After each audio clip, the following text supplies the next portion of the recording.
Hi there, and today we're going to be looking at the rather difficult Ten of Swords. Ten of Swords is always a difficult card when it appears in the spread because its energies are rather obtuse to deal with. So we're going to be looking at why that is the case, and how we can maybe move those energies on to make use of the experiences that we gain when we come across this card. We'll also look at why the predominant forces, planetary forces of this card are Mars and Saturn, when the attributes are actually the Sun in Gemini there. So we'll have a look at that in the next section. Okay, so looking at the Tree of Life diagram now, so we're in the Sephiroth of Malkut there, right at the bottom of the Tree of Life. Now with the 10 specifically in the Thoth deck, they're an unstable card because essentially if I go to the next diagram here, and I'm sure you know the principle that when we're in the bottom Sephiroth here, it's a transition stage to the next level down. So it's always a little bit of a tricky card to start with the number 10. Another Rider-Waite is different, but that deck was basically just put out just for the masses, just to tide them over basically. It was not his remit, in fairness to Waite, to actually produce a particularly esoteric deck, even though he hid some of the symbolisms which Paul Foster Case actually goes into, but anyway, that's another topic. So we've got the number 10, and the Suit of Swords is difficult in itself, right off the bat, before you even go anywhere. So the best one is the 6 of Swords, which we're doing next actually, so which is rather interesting. But anyway, on to the 10, and as we see, there's a lot going on there. So the first thing to note is that these hilts of the swords are very much in the span and pattern of the Tree of Life. The Sun here and the heart of it here, we've got a sword which has been broken. See those little broken bits there? And so that Sun, that central Sun, has been broken. In other words, our heart in a sense has been broken, or something which is very deep. As we're talking about a deep wound here, and this is where the symbolism plays out. It's associated with the third decan of Gemini, which is ruled by the Sun. And I haven't got the decans there, but as I say, it's the third decan of Gemini, which is 20 to 30 degrees ruled by the Sun. So the astrology of the card is Sun in Gemini. So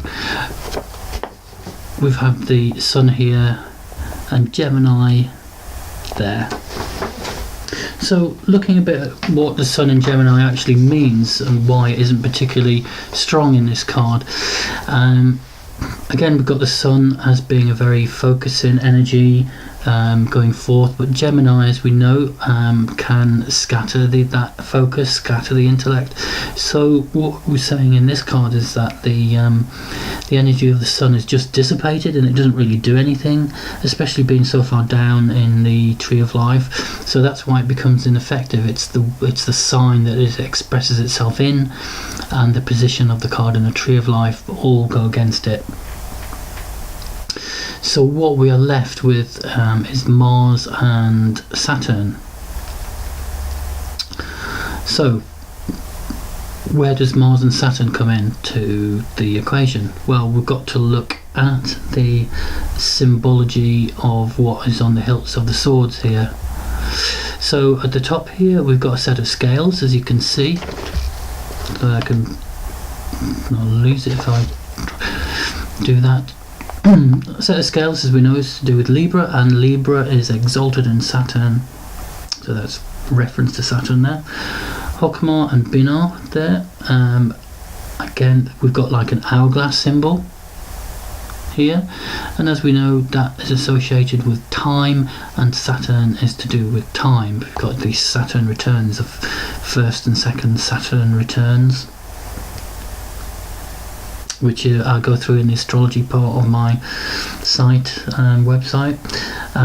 And we've got this Tau or cross in Geberah and Hested, and that's essentially this.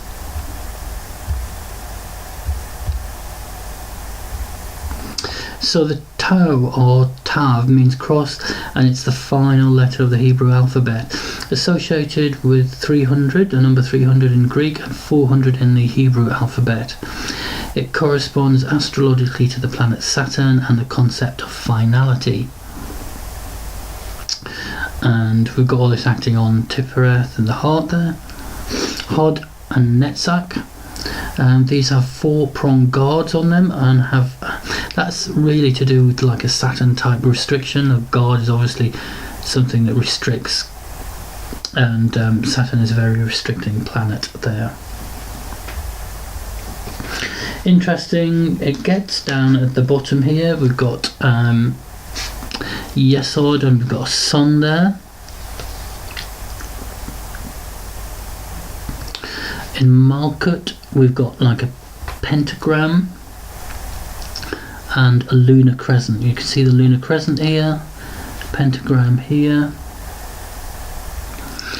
So basically this means that the subconscious spheres of the moon permeate man. So again, that's another like negative sort of influence there.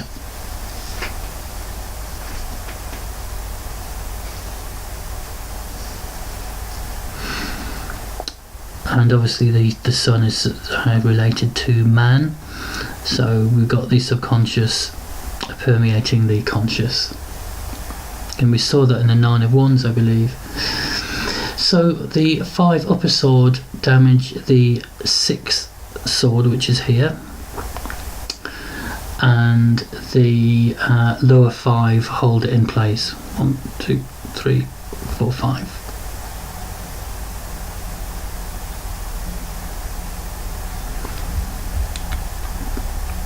Let's see that. So, also, if I can,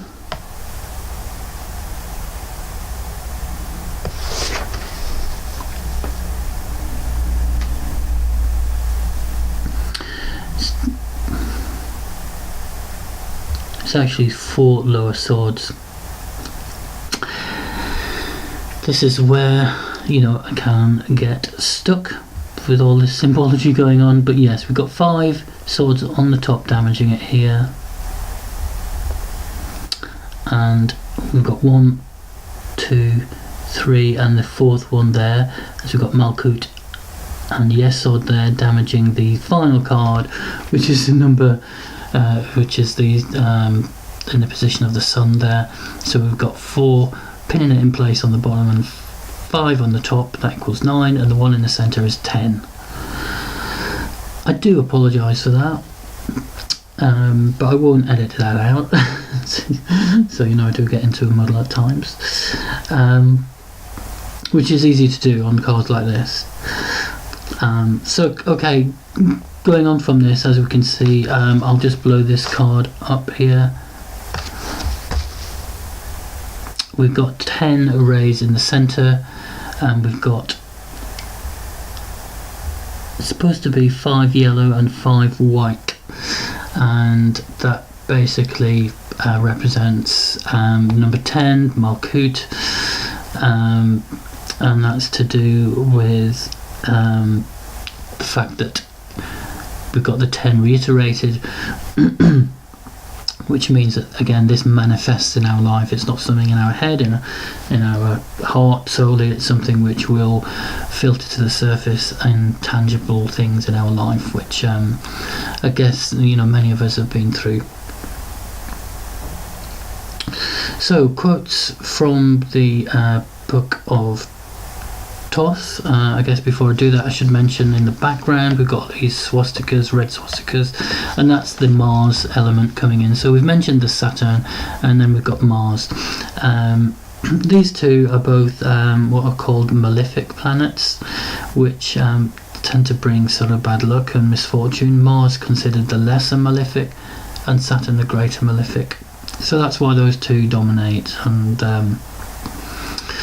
but quotes from the Book of Thoth, he does say that yet this card is not without hope.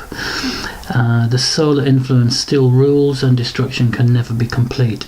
So in other words, even though in our darkest moments we can still, if we can hang on to that sense of self, as long as we don't have a complete nervous breakdown, then we can move on from that and process the experience and hopefully integrate it and move forward. Out of the fire rises the phoenix. So we must be able to lift ourselves up when we have nothing.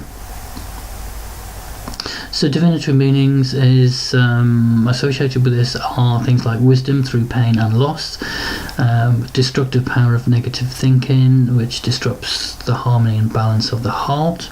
So swords are all about the intellect. Can mean loss of possessions and financial ruin. Well, I did say it can manifest in our life. So we need to look at where the fears lie in our life and change the way we are dealing with them. Reversed, fear of insanity, nervous breakdowns, that loss of that sense of self on the inside here. So we'll go on to the final section and just look at how this plays out in the spread. On to the last section now, and a very quick run through of its aspecting to other cards. First card out in the Celtic cross spread, you get the Ten of Swords. So we've already got a difficult scenario to begin with. In the first position, it tends to relate to things that are happening now. So all of the Celtic cross do actually relate back to the Ten of Swords. We can't get away from it. We can, if it's crossed by the Seven of Cups, debauch. Again, that's a difficult situation which we're making worse by our actions. I know I've been through a very, very difficult period of ruin, and that was supplemented by, for the first time in my life, drinking, for instance. So those two I can relate to, and it really, you're just adding to that negative energy there. And as difficult as the Ten of Swords is, if I had the understanding that I do have now, then I wouldn't have applied the actions of the Seven of Cups. So again, that shows us that we're really not dealing with that in a positive way, which I can relate to. Two of Cups there is all to do with relationships. Now this could be again our sense that we're not good enough to go into a new relationship, because the Two of Cups is all about hope. So in that circumstance, it may not be completely negative. It may be to do with what has happened in the past, and that sense of destruction that we've had in the past is still, we're carrying it on in the present. And that can very much affect, as I say, the present, and what's happening in a new relationship, which is what is implied in the Two of Cups. Three of Discs is all about work situations. So again, that's to do with difficulties in our financial life or our work life as well. And the Two of Wands is really showing us, because that implies we're going out into the world and acting and making a name for ourselves, exerting ourselves. We've got to be careful that those actions don't actually ruin ourselves or others in the process, because that card is very, very outgoing. Four of Cups, luxury. Our source of ruin could be the fact that we just take things for granted. Seven of Discs, all to do with failure. Could be the present, or it could be just our sense that we're going to fail anyway, therefore we may as well just abandon hope. And that's again similar to the Seven of Cups. So that's just another situation that's not really helping us. So perhaps the best thing to do would be the Three of Wands, which would be try to do the right things and always act from the best possible place, even though things might be difficult. Two of Discs is all about going with the flow of the situation. Sometimes we just have to accept that certain things are happening, go with the flow of that, but the things we can change and do something about, we'll act positively, and then at least we'll get some injection of positivity in our life. So last card, probably Four of Discs, all about knowing your boundaries, not exerting yourself and spreading yourself too far, because again that can be a source of ruin.